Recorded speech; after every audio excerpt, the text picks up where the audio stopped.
Greetings world, we are anonymous. If you haven't heard of the NGA, you can be forgiven. The NGA the National Geospatial Intelligence Agency employs over 15,000 people in its shadows.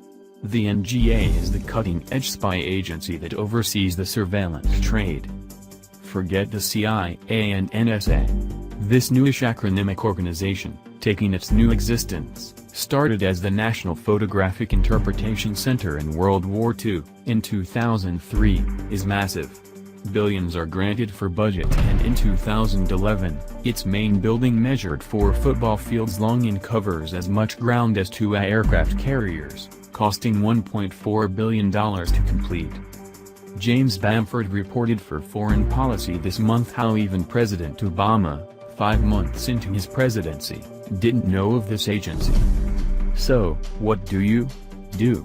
Obama asked a customer at the Five Guys hamburger restaurant in Washington in May 2009. "I work at NGA, National Geospatial Intelligence Agency," he answered. Obama, astonished, asked, "So, explain to me exactly what this National Geospatial," unable to recall the agency's full name. Bamford reports that 8 years after that videotape aired, the NGA remains by far the most shadowy member of the Big Five spy agencies, which include the CIA and the National Security Agency. In 2016, the agency purchased 99 acres in St. Louis to construct additional buildings at a cost of $1.75 billion to accommodate the growing workforce, with 3,000 employees already in the city. The NGA is to pictures what the NSA is to voices.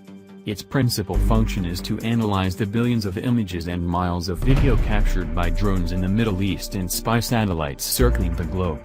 But because it has largely kept its ultra-high-resolution cameras pointed away from the United States, according to a variety of studies, the agency has never been involved in domestic spy scandals like its 2 far more famous siblings, the CIA and the NSA.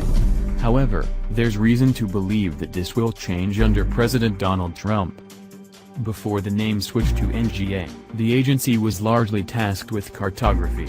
In 2003 it was reborn for the purpose of its current mission, satellite surveillance.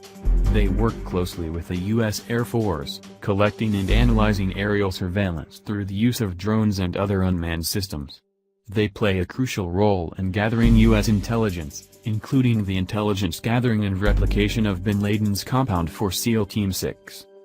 How precise were its measurements and analysis? The NGA figured out how many people lived at the compound, their gender, and even their heights, author David Brown said. Located at the main headquarters in Ft. Belvoir, Virginia, the NGA has 2 additional facilities in Missouri and St. Louis at Scott Air Force Base.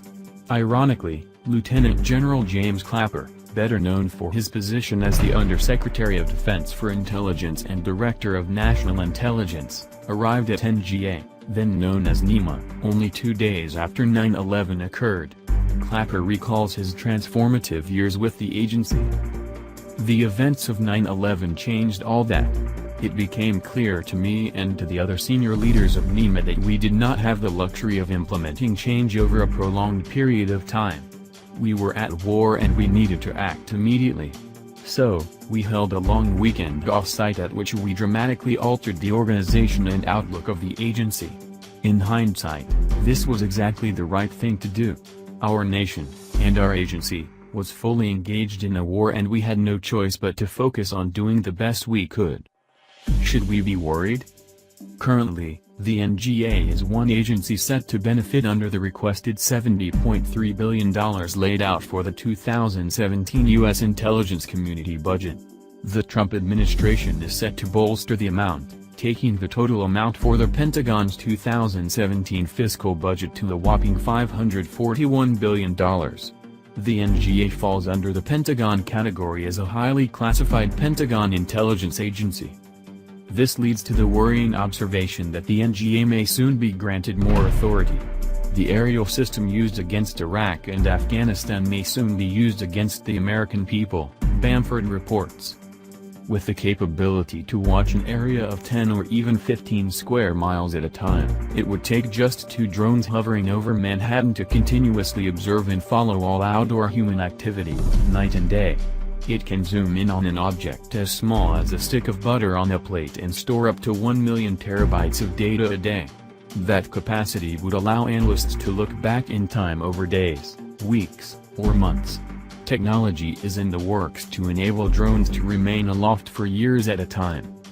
The National Geospatial-Intelligence Agency's capability is well equipped to quell the violence of protesters, assist ICE in their deportation corralling, and track all those who belong to minority groups, Muslims, Black Lives Matter. It isn't far-fetched, Bamford says. The CIA and NSA's evil brother is more than capable of assisting the Trump administration in their quest, and the lack of domestic overhead spying legislation that currently stands allows for just that. We are anonymous. We are legion. We do not forgive. We do not forget. Expect us.